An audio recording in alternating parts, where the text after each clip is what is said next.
add a sense of suspense and mystery to every sentence.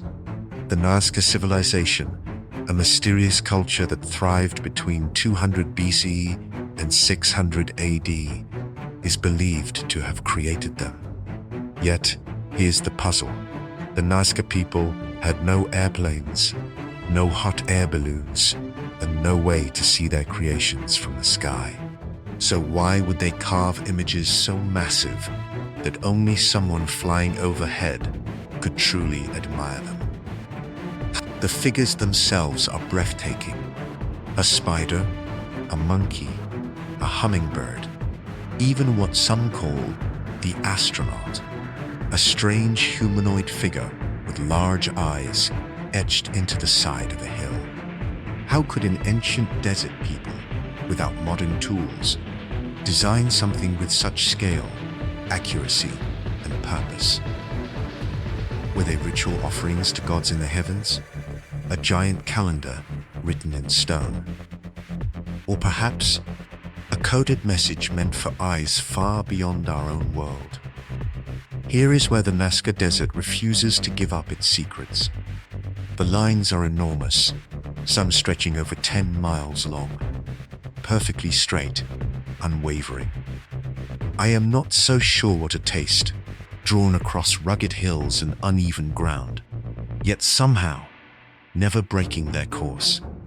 How did an ancient culture, without modern surveying equipment, achieve such precision? And the figures, they were meant to be seen from above.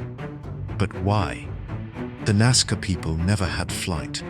So who or what was the audience? Even stranger, the desert has preserved these lines for nearly 2,000 years. No rain, no wind erosion, just silence. It's as if they were made to last forever. One line looks eerily like a runway. Wide, long, flat. Were they landing strips? Did visitors from beyond the stars once descend onto this very desert floor? And what about the so-called astronaut geoglyph? With round eyes, staring outward, arms raised to the sky. Is it a human depiction of a god? Or could it be an ancient encounter, carved forever into stone? Science offers theories, ritual pathways, water cult ceremonies, astronomical calendars, but none explain the scale. None explain the precision. None explain why only the sky reveals the full picture. So we are left to wonder, were these messages for the gods above? Or were they signals, carefully drawn maps, for beings who came from far, far beyond? For some, the answer lies not in ritual, but in the stars. Ancient astronaut theorists believe the Nazca lines may not have been made for humans at all. Instead, they could have been giant signals designed to communicate with extraterrestrial visitors. Imagine the desert thousands of years ago. No modern cities, no pollution, just an open, flat plain, the perfect place for an arrival from the skies. To a pilot descending from above, these massive lines could serve as guides, or even runways. The long, perfectly straight paths, some miles in length, look eerily similar to modern airstrips. Could this be coincidence? Or were they deliberately engineered as landing zones? The animal shapes might also hold clues. A spider, a monkey, a hummingbird, symbols we understand. But were these images drawn as messages, universal signs that a visitor, unfamiliar with human language, could recognize from above? And then there's the astronaut, a strange figure with bulging eyes, arms lifted as if in greeting.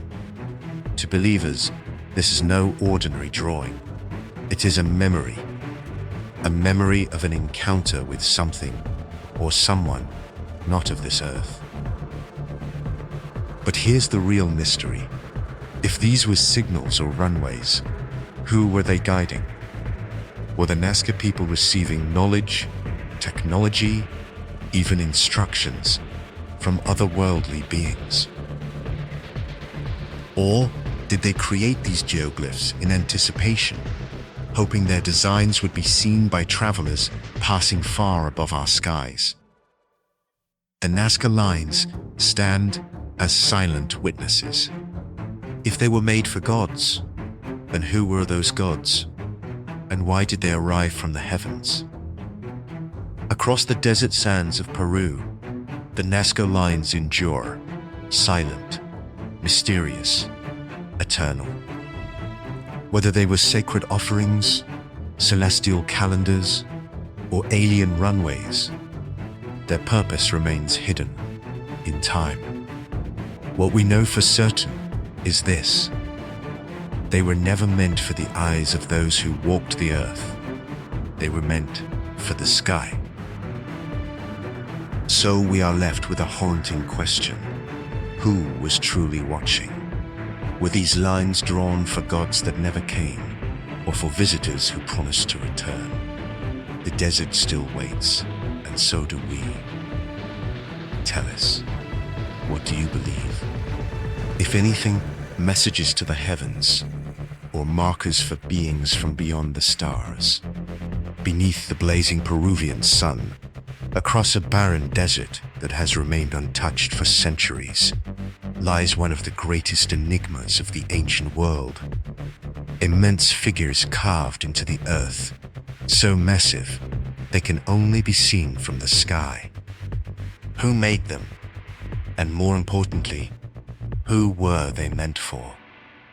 Some say they were sacred offerings to the gods. Others whisper of something far stranger. Were these giant geoglyphs messages to the heavens, or runways designed for visitors not of this earth? You've just stepped into a mystery that defies explanation. Now, and if you seek the truth behind ancient secrets and cosmic enigmas, then join us, subscribe, and walk with us into the desert shadows, where answers are few, but questions echo forever. Stretching across nearly 200 square miles of the Peruvian desert lies a silent canvas, the Nazca lines. First discovered in the 1920s, when airplanes flew over this desolate land, these enormous drawings instantly shocked the world.